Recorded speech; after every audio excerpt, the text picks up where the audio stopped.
academics are making the claim that marking down university students for bad spelling is elitist. I found out from academics that women were oppressing me on dating apps when I was a teenager. You see, academics are suggesting that if you're going to mark down people for spelling, it's something that's called elitist. So when I was a teenager, I would go on dating sites and I would be like this: "Hi, Aslı, how are you today? I like to speak lit." Yeah, I used to talk like this. "You wanna hang out, maybe?" Eh?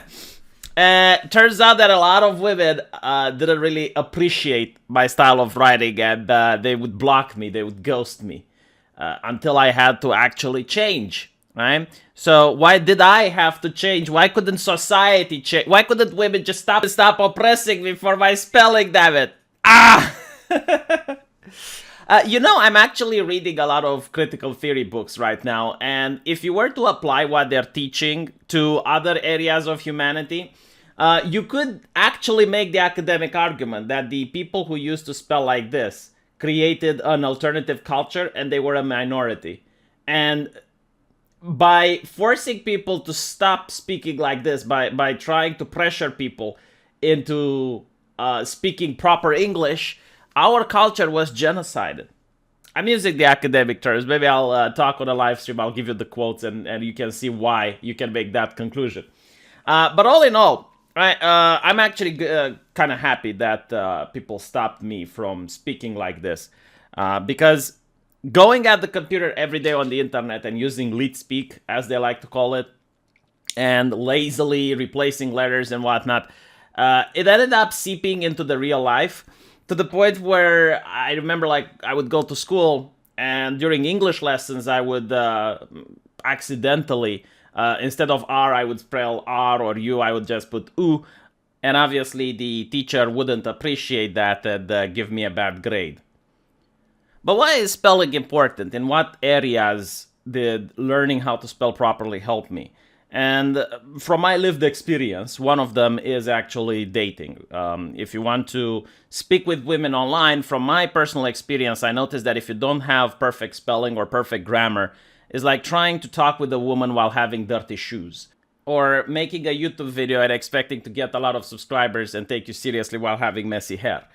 It's just like a couple of things that I really can't explain why they are, but people do put a lot of emphasis on it. And I guess you could try to social engineer society for people to stop judging others that are unclean, unkept, or don't care about their spelling or other small gestures.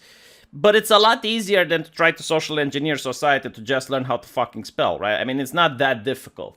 It's not something that you cannot overcome. I mean, if I manage to learn two other languages besides the one that I grew up in, I'm pretty sure that any person can learn proper spelling.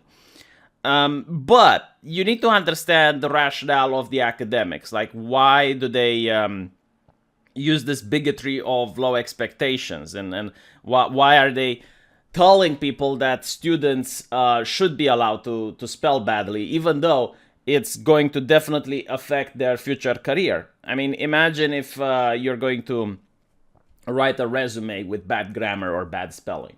Or imagine, you get an Oxford University graduate and he can't spell for shit. Not because he wouldn't be able to learn, but because his professors allowed him to maintain his bad spelling. Again, like, bad spelling is something you can fix. Like, if you put your mind to it and you're conscientious of it, within 2 or 3 months, you're going to spell properly. I don't know what else to say. I mean, come on. Okay, if someone managed to go to a university, I find it very difficult to believe that they cannot learn proper spelling.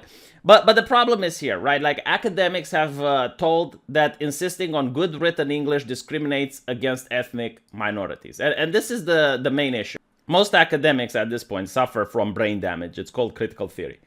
And they view the world through critical theory. Now, what this means is that they do not believe in standardized tests. They do not believe in a neutral objective test. They don't think such a thing exists. So what is like a neutral objective test? It's like, can you pick up a rock? Yes or no? That is a standardized, objective test. It doesn't matter if you're a man, if you're a woman, doesn't matter the race, doesn't matter how you do it. It's just a question. Can you pick up the rock? Now, normal people look at it and they will classify people as the types that are competent of picking up a rock versus the types that aren't. Now, if you're a critical theorist, you're going to look at the people who managed to pick up the rock, and then you're going to separate them based on identities, and then you're going to apply equity, which means that the number of people based on an identity that successfully picked up the rock needs to be the exact same number of that identity that can be found in the general population. I know, it's brain damage. Like, when you say it out loud, it sounds ridiculous, but that's exactly how they're thinking. So if, let's say, you'll have 70% of people that picked up the rock who are men, and only 30% of people that pick up the rock who are women, then the conclusion is that the test of rock picking is systemically sexist. Now, systemical sexism, what it means is that they can't really show at which point of rock picking sexism occurs, but because of the outcome that you only have 30% women, there is sexism somewhere. Now, whether that is that the people who designed the test were sexist and they knew that the test is going to be more difficult for women to pass and they did it on purpose, or it's because society is brainwashing people to believe that rock picking is inherently a man's job and as such women are dissuaded from even attempting to try it, it doesn't really matter. The problem is that the test has to go. And you get to see this in the military. In the military, there was an initiative in order to get more women to join the Marine Corps. But in order to join the Marine Corps, you had to pass a test. And because women weren't passing the test, then the conclusion was that the test needs to be removed. Now, the problem with this logic is that you're not improving people. You're just changing the percentages on a paper. You're just making it so that you get the correct outcome by changing the trial. And the problem with this is that you're not helping people improve at all. You're not setting a challenge which people need to overcome. And after overcoming the challenge, the people are a better person for it. No, what you're doing is you're lowering the challenge so that people can overcome it without any effort. And the main issue with this is that when you apply it to society at large, not just the military, but like in every aspect of life, you are going to have everything producing lower quality works just because the people who are now in those jobs are lower quality because you lowered the standard. You lowered the bar required for people to join.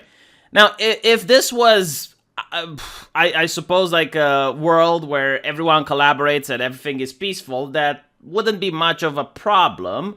But the issue happens when other nations are competing with your own nation.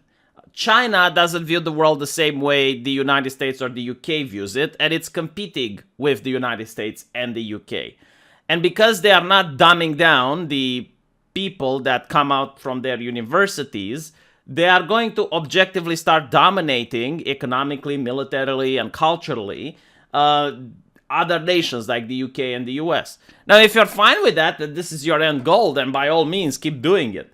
But I personally view this as holding people back. I view this as being very patronizing, that you're already viewing that certain people cannot improve, that there is no helping people, and the only way to help them is to lower the test. Thomas Sowell writes in his book, which is very interesting, about culture, and he describes how in the South you had certain cultures which held people back, and he talks about the redneck culture. Now, you know, the stereotypical hillbilly or the stereotypical redneck, which behaves in a certain way that society finds unacceptable. And by criticizing that type of culture, by trying to make those people change, they did change, and they were more successful for it. Thomas Sowell views that that culture was holding them back. But the same culture that also Southerners that were black took upon themselves, that same Southern culture, and then moved it towards the ghetto, and now they have like all the gangsta rap and, you know, glorifying and fetishizing criminal activity within gangster rap and using all the slurs that they're using, and, you know, like all this mindset is being encouraged because the academics consider that to be authentic culture. And Thomas Sowell views this as holding people back.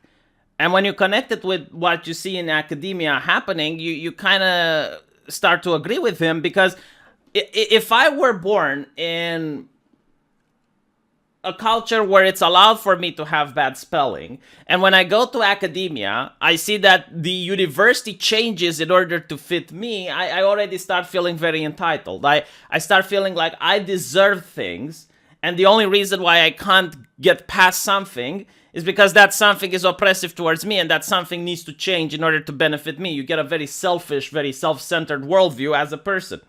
And for 1 second, you're not going to think like, okay, well, this is a barrier that I can't overcome today, but maybe if I work hard, I will be able to overcome it tomorrow.